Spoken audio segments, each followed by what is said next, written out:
You tahu tak dulu kan, masa I masuk kerja lelaki kan, aku kata habis sudah, habislah dia potong rambut aku, lelaki lah aku. I takut tau Jair masa tu nak, I risau Jair nak potong, nak botakkan rambut I.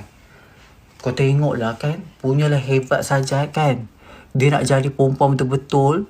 Dia lagi, kau tengok, I nak jadi perempuan betul-betul, I keluar daripada Malaysia. I tak heran pasal duit ke, pasal rumah ke, pasal apa. I dah tak heran dah. Aku nak jadi perempuan juga. Betul. I punyalah sifat perempuan I ni tebal. I nak, sebab I jadi perempuan bukannya I jadi perempuan yang tak elok, bukannya I jadi perempuan 50-50, bukannya I jadi perempuan tu I kekah laki orang ke, celah bedah laki orang ke, jadi penyondol ke. I tak. I jadi perempuan untuk diri I je. I tak ganggu orang pun. Hinggalah sekarang ni I jadi perempuan. I kadang I tanya, salah ke aku jadi perempuan? Okey lah, memanglah salah kalau dari segi agama. Kalau kata yes, salah. Tapi itu agama antara aku dengan agama. Tapi kalau hidup aku, memang sepanjang hidup aku ni, aku jadi perempuan yang baik. Aku tak mengganggu hidup orang. Perempuan, kadang-kadang aku rasa perempuan lebih jahat daripada orang macam aku. Sebab perempuan ni kianat perempuan lah, makan laki perempuan lah, lepas tu tikam belakang perempuan lah. Tak semua perempuan tak, tapi majoriti banyak macam tu lah. Kadang perempuan you kawan dengan perempuan, ujung-ujung kawan-kawan perempuan tu yang tikamkan you.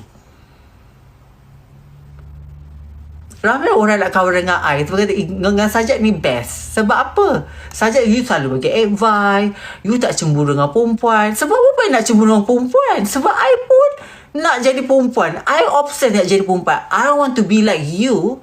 So why you want to jealous with me? It's nothing. No, you no need to be affair with me, because I always adore all the women in this world. I very adore you all. Even your passion, how you look like, how you present yourself, how you look, how you behave.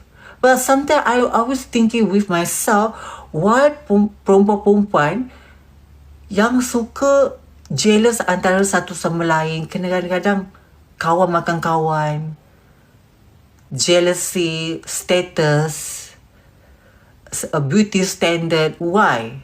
I sebagai seorang adik-adik, I always adore to be a woman, to be a soft, look very soft, very demure, very, faham tak?